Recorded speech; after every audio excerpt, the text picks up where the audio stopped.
બનાસકાંઠામાં state highway હોય કે નેશનલ હાઈવે, ગુણવત્તાને લઈને બુમરાડ।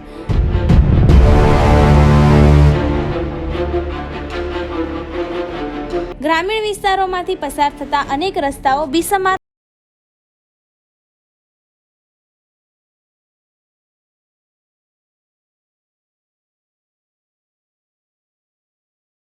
કમરની ગાદી ખસડાવી હોય તો પાલનપુર ગાંધીધામ હાઈવે નંબર 27 ઉપર મુસાફરી કરો। ખાડાઓથી ખખડધજ હાઈવે ક્યારે થશે paver?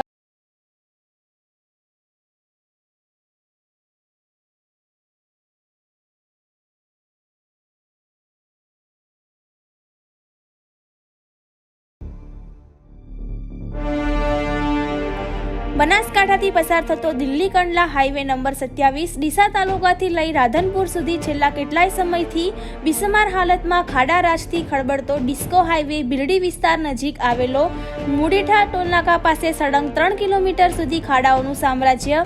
Mudetha toll પ્લાઝાના national highway ઉપર વિનામૂલ્યે કમર તોડવાનો રસ્તો બનાવ્યો હોય તેવા દ્રશ્યો અમારા બનાસ લાઈવ ન્યૂઝના રિયાલિટીમાં આપને જોવા મળશે।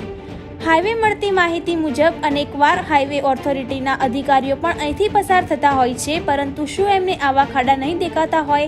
શું આ રીતે આંખ આડા કાન કરતા અધિકારીઓ સામે પણ સરકાર દ્વારા પગલાં લેવા જોઈએ એવા અનેક સવાલો થઈ રહ્યા વાહન ચાલકો અને રાહદારીઓ દ્વારા।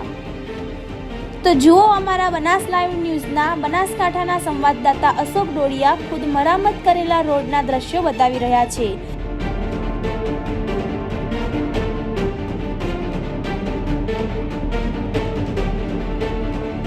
કે શું આવી રીતે મરામત કરાયું હશે? શું આવા ખાડા આવી રીતે પુરાઈ શકે? એક બાજુ ખૂબ જ ઊંચો ટોલ ઉઘરાવવામાં આવી રહ્યો છે તો બીજી બાજુ ખાડારાજનું ખખડધજ સામ્રાજ્ય વાહન ચાલકોએ ચાલવું તો કેવી રીતે? કોણ બનશે જવાબદાર જો અકસ્માત સર્જાયો તો? ગુજરાતના અનેક જિલ્લાઓને જોડતો નેશનલ હાઈવે નંબર 27 પાલનપુરથી ગાંધીધામ સુધી અનેક શહેરો, અનેક તાલુકાઓ, અનેક ગામડાઓના નાના મોટા વાહનોની 24 કલાક અવરજવર રહેતી હોય છે। Bhildi Mudetha toll પ્લાઝાના national highway 27 પર ચાલવું પડશે તેવી પરિસ્થિતિ અત્યારે સર્જાઈ છે। ગુજરાત સરકારમાં મંત્રીમંડળમાં ખૂબ જ મોટા ફેરફાર કરી નવા મંત્રી મંડળની રચના કરાઈ છે। હજુ તો એકાદ અઠવાડિયું પણ નથી વીત્યું ત્યારે સરકાર દ્વારા નવી જાહેરાત કરવામાં આવી છે।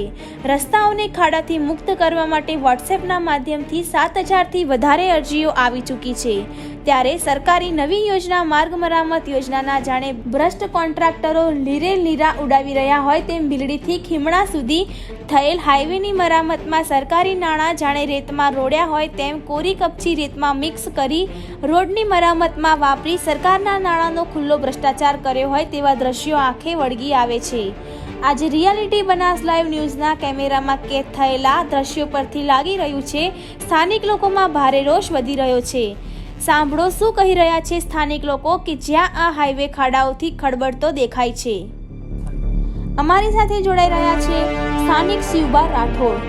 હું આ ગામનો સ્થાનિક રહેવાસી છું। રાઠોડ શિવબા દયાળસિંહ મારું નામ છે।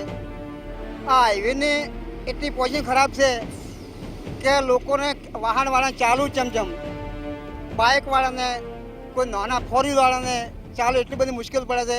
આજુબાજુના સ્થાનિક લોકોને રહેવાવાળાને એટલી તકલીફ છે કે રાત્રે સૂઈ પણ શકતા નથી। 5 કિલોમીટર સુધીનો અવાજ, ઘોંઘાટ, ખરાડ ભરાડ થાય છે। એટલે એટલી પહોંચે આરો નેશનલ હાઈવે દિલ્હી કંડલાનો આરો પાવરફુલ હાઈવે હોવો જોઈએ, એની જગ્યાએ આ કોઈ ગેરરીતિ હોય અથવા તો કોઈ કૌભાંડ થયું હોય, આવો હાઈવે ન હોવો જોઈએ।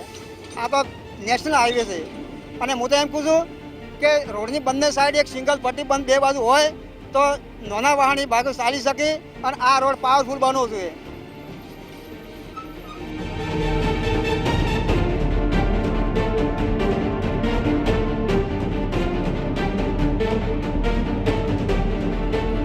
જ્યારથી આ હાઈવે નંબર 27 ઉપર ખાડાઓનું સામ્રાજ્ય છવાયું છે ત્યારથી આજુબાજુમાં રહેતા લોકોની ઊંઘ પણ હરામ થઈ ગઈ છે, કારણ કે ખૂબ જ ઘોંઘાટ થતો હોય છે જ્યારે અહીંથી વાહનો ડિસ્કો કરતા પસાર થતા હોય છે। પરંતુ કોણ સાંભળે તંત્ર? જો હવે જાગે તો ચોક્કસ હાઈવે ઓથોરિટીના અધિકારીઓ દોડતા થાય તેમ લાગે છે, કારણ કે વાહન ચાલકો હવે આ હાઈવેથી થાકી ગયા છે। મહત્વની વાત એ છે કે હવે આ હાઈવેના મુડેઠા ટોલનાકા ઉપર 1 મહિના બાદ ટોલ પ્લાઝાનો નવો કોન્ટ્રાક્ટ અદાણી કંપનીને અપાઈ રહ્યો છે. તો શું અદાણી કંપની આ રોડના ખાડાઓનું સામ્રાજ્ય પૂર્ણ કરશે કે પછી આવીને બેસી જશે? રિપોર્ટર અશોક ડોડિયા, બનાસકાંઠા.